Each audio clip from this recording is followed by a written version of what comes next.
Hi, so today is our flight to Manila.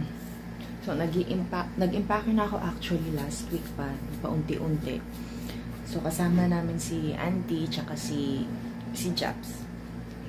So tuwing nagpo-post ako ng mga ganitong video about magta-travel kami with the toddler, or in that case before infant pa si Andy, madami akong nakukuhang questions like katulad ng for context lang, asa Davao kami ngayon. So, pero taga Makati ako. So, every now and then, umuwi kami.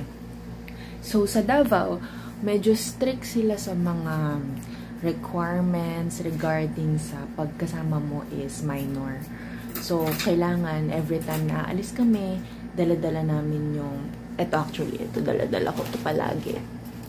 Saan na yun? Wait lang. Okay. Yan. So, isa siyang parang compilation na andito lahat. Marriage certificate namin, birth certificate ko, birth certificate ni Japs, birth certificate ni Andy, chu. So, lahat andito. So, if ever ma-question man kami doon, immigration. Walang immigration from Davao to Manila. Kasi yung iba, inisip nila na para ka maka-travel to Manila, na kung from Davao ka, is kailangan mo pa ng passport. No, hindi mo kailangan ng passport kasi local, lang siya, local destination. Kung international, dun mo siya kailangan ng passport.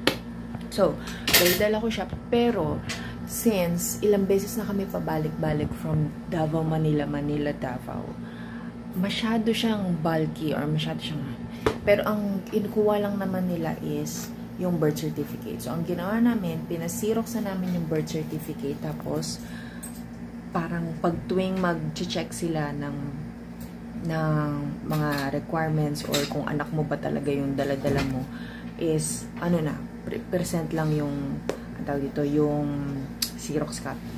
So, di naman sila nag-a-ask for the original. So, pwede siyang matupi-tupi, hindi katulad ng pagtotoong birth certificate yung dala-dala mo. So, baka mawala pa, hassle siya. So, yun. Tapos, ang isa pang tanong na na-receive ko is stroller. Ang Cebu Pacific, at least yung Cebu Pacific, meron silang free check-in for stroller and wheelchair. Now, meron silang wheelchair provided pag may kasama kayong PWD, katulad ng papa ko. May provided naman silang wheelchair, but if meron ka sariling wheelchair, mas maganda kung i-check-in mo na siya, yung wheelchair mo. Then, sumakay ka doon sa wheelchair na provided nila. Okay, so, wala lang. Parang lang, less hassle lang. At saka yung stroller, mas maganda kung i-check-in mo na rin siya, tapos buhatin mo na lang yung baby. Kasi, lalo na sa aisle ng plane, hindi mo naman siya actually kailangan, tsaka masikip. So, mas maganda na i-carry mo na lang siya, yung baby, kaysa sa dala-dala mo pa gamit yung stroller. So, yun. Tapos, ano pa ba? So, pag nagta-travel kami kay Andy, okay, ba, alam to ng mga mommies na ano mo? Andy, gagalit si Papa. Okay. So, pag nagta-travel kami, kasama si Andy, ngayon na lalo na, dati kasi inisip ko, pag infant, ang hirap, di katulad ng toddler, napagsasabihan mo na, ganyan, yung infant, iyak lang ng iyak. So, pareha siya mahirap. Nung baby siya, sobrang baby siya, di mo nga siya mapatahan, ganyan. So, ngayon toddler na siya, medyo marunong na siya ng mga iba-ibang activities. So, this time around, nag-isip ako ng anong pwede niyang gawin habang nasa plane, nang hindi kami napapahiya. So, ang ginawa namin this year, so parang may nababasa ako sa Pinterest or napapanood ko sa ibang videos ng mga mom na kumukuha sila ng mga activities na para maging busy yung bata, para hindi siya parang uneasy. Kasi nga, Davao to Manila is about 1 to 2 hours, depende. And madalas, gabi pa siya. Tapos, ang promo pa sa Cebu Pacific, pag nag-book ka, is usually, Davao to Manila is gabing-gabi na. So, usually 11 kami, ganyan. So, kasabay namin, puro may bata din. So, sabay-sabay sila umiiyak. So, ang ginawa namin katulad, Ayan. So, ito yung bag ni Andy. So, naglagay ka kung madaming snack. Tapos, papakita ko sa inyo. Andy, nalagot ka kay Papa! Katulad niyan. So, naglagay ako dito ng mga favorite ng stocks. Tapos, hinalo ko na siya. So, imbis na isa-isa pang mga balot ng mga favorite niya snacks sa bag, mas nakaka-take up ng nakaka-take up ng malaking space. So, ginawa ko, nalagay ko na siya sa isang ziplock na bag. So, andito lahat ng marshmallow, yung ang tawag dito, breadsticks, yung favorite niyang butter coconut, chuchu. So, pwedeng yan, magmamunch siya tuwing andoon. So, at the same time, bumili din ako ng coloring book. So, ano na siya, mahilig na siya ngayon mag-color. Marunong na siya ng, ang tawag dito, maghawak ng color. Everything. So, bumili ako. Magkano lang naman to? So, for your peace of mind, 30 pesos. So, ganyan siya. Ganyan siya kaliit. Yan. Tapos, mayroon namang crayon doon sa, sa kaila mom, kaila lola niya. So, meron muna ako ng crayon para tahimik siya. Ganyan.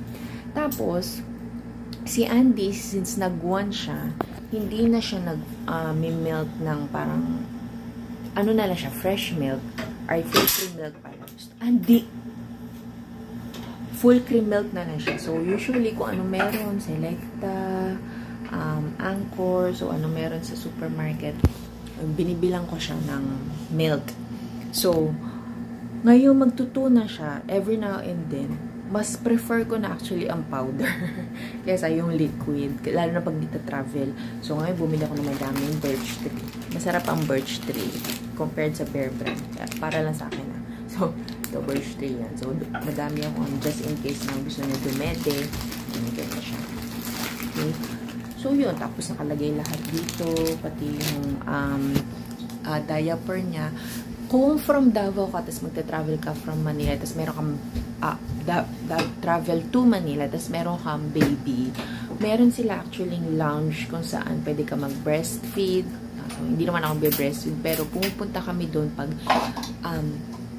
maingay na siya, tapos nakakadisturbo na kasi ang nag-aantay kami ng flight, ganyan. So, hindi mo naman siya talaga mapapaupo. Upo ka lang dyan hanggang sa tawagin tayo. So, pupunta kami doon, tapos pag mag-change ng diapers, yung changing area din sila. So, very, convenient. So, may laro-laruan din sila doon. So, every time na gusto mo na siya ilagay doon para lang makapaglaro. Tapos, parang pagurin ba, para pagdating sa plane, tulog na lang siya. Ano pa bang mga tips? So, dala lang namin is isang ganyan. So, lahat na ng mga gamit namin nandyan. Actually, hindi naman namin kailangan na masyadong maraming gamit kasi ang ginagawa ko is, nagdadala ko ng maleta from here to there kasi kailangan ko ng maleta actually from Manila to Davao kasi madami yung kailangan bilhin sa Manila na wala dito or mas mura doon, mahal dito. So, doon ako bumibili. So, kailangan ko ng maleta. So, ang nangyayari, lahat ng mga gamit ko, mga damit ko, tsaka damit ni Andy dyan, si Japsi walay siya. Hindi ko siya pwedeng pakialaman kasi may sarili siya. Basta siya nag-impake sa kanya. So, dala-dala namin yan. Tapos, ang nangyayari, lahat ng mga damit na medyo masikip na kay Andy, or kahit ako yung mga damit na alam kong hindi ko nasusuotin ulit, yun ang dinadala ko sa Manila. Tapos, yun ang pinapamigay namin sa mga pinsan niya mas maliit. Yung mga damit niya na hindi nakasya, or ganyan, or napaglumaan. So, bibigyan namin kay Barry. Para pag uwi namin, papalik dito sa Davao, is wala na kaming dala. So, lahat ng mga damit, ang binigay ko lang mama, ganyan. Or, kapag sa susunod namin visit, may damit na rin kami doon. Hindi na masyado madami yung dala. So, ang dala na lang namin usually pabalik is puro pasalubong or gamit na pwedeng gamitin sa church. Yun ang lagi namin dala pabalik. Yun ang purpose ng maleta actually.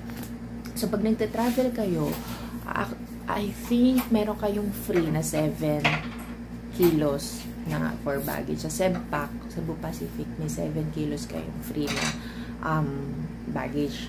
So, ang infant onla pala siya actually ngayon kasi magtutu pa lang siya. Birthday na niya sa Monday.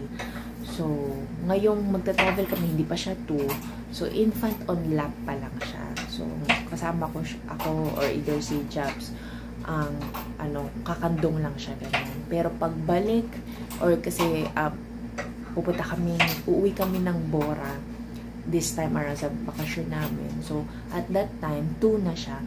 Pag nag-2 na yung baby nyo, automatic, considered siya as adult fee. Or kung magkano yung binayaran ko sa Siko, ganun na rin yung babayaran mo for your baby pag nag-2 na. So, yun lang. Yun lang medyo mahal siya. Pero, sa time na yun, may sarili na siya upuan. So, hindi na ganun kasikip, ganyan. So, ang problema lang, since may sarili siya upuan, medyo mas ma-explore na siya ng space niya kasi siya lang yung andun. So, yun, hopefully, hindi siya ganun yun ang lagi ko pinagpipray tuwing nagka-travel na huwag muna siya pasaway. Alam niyo yung post ng isang nanay na nagbibigay ng earplugs tsaka mga candy dun sa mga katabing mga passengers kasi yung baby niya baka umiyak or maka-istorbo, ganyan. Fortunately, hindi ko na kailangan gawin yung kasi doon sa flight namin palagi, pag Davao to Manila, madaming baby. So, nag-iiyakan din sila. So, talagang stressful para sa akin yung Davao to Manila na yun. Yung Manila to Davao, not much naman kasi usually mas malaki din yung aeroplano pag Manila to Davao. So, yun. Ang flight namin ngayon is 6:50 p.m. So, mas maaga siya. So, 8:50, ando na kami sa Manila. Since nasa Tagum kami, Tagum to Davao, usually mga 1.5 hours ang pag walang traffic. So, mas maaga kami aalis ngayon. Para ando na kami sa airport. So, yun yan. So, update ko kayo pag nakaalis na kami. Wow, 12 minutes na. Okay, thank you. Bili mo na si Arya.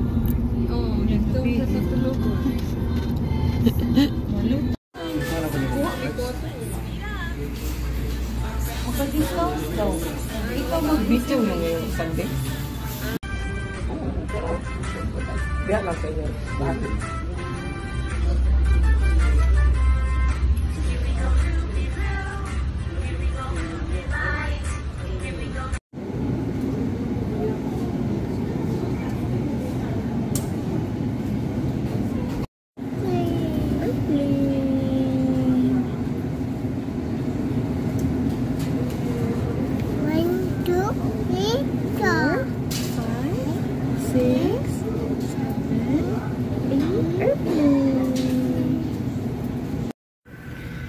So, andito kami sa breastfeeding station nila. So, ganito yung tsura niya. So, dyan, meron sila mga lazy boy chair para sa mga breastfeed. Tapos, meron din dito changing area. Tapos, dito sa bandang labas, yan. So, meron siyang pwede nila, parang play area. Parang ganun siya. Pero feeling ko mga donation tong mga toy kasi hindi naman sila ganun kabago.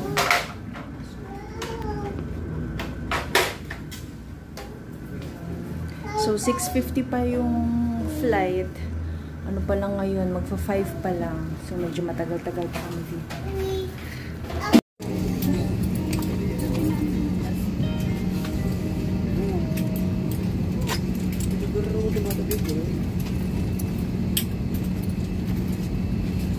Bigay na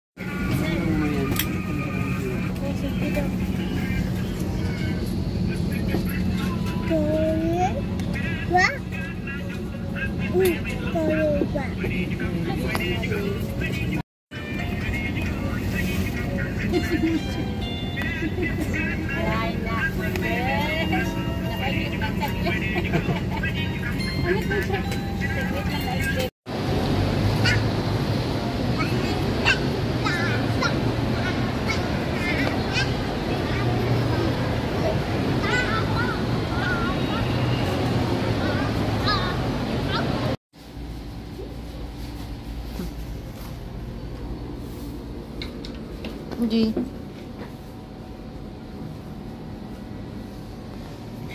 Hindi. Ay, wag pindutin.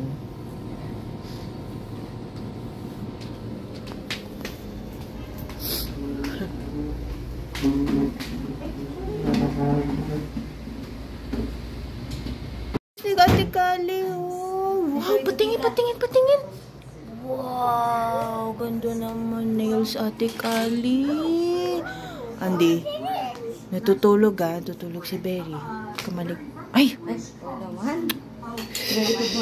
Wow, ganito naman.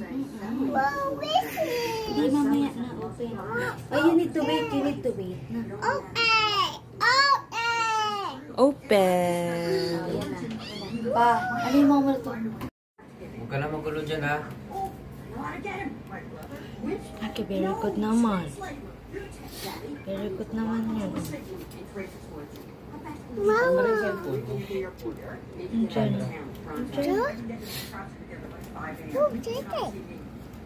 Ay, magawakan. Magawakan.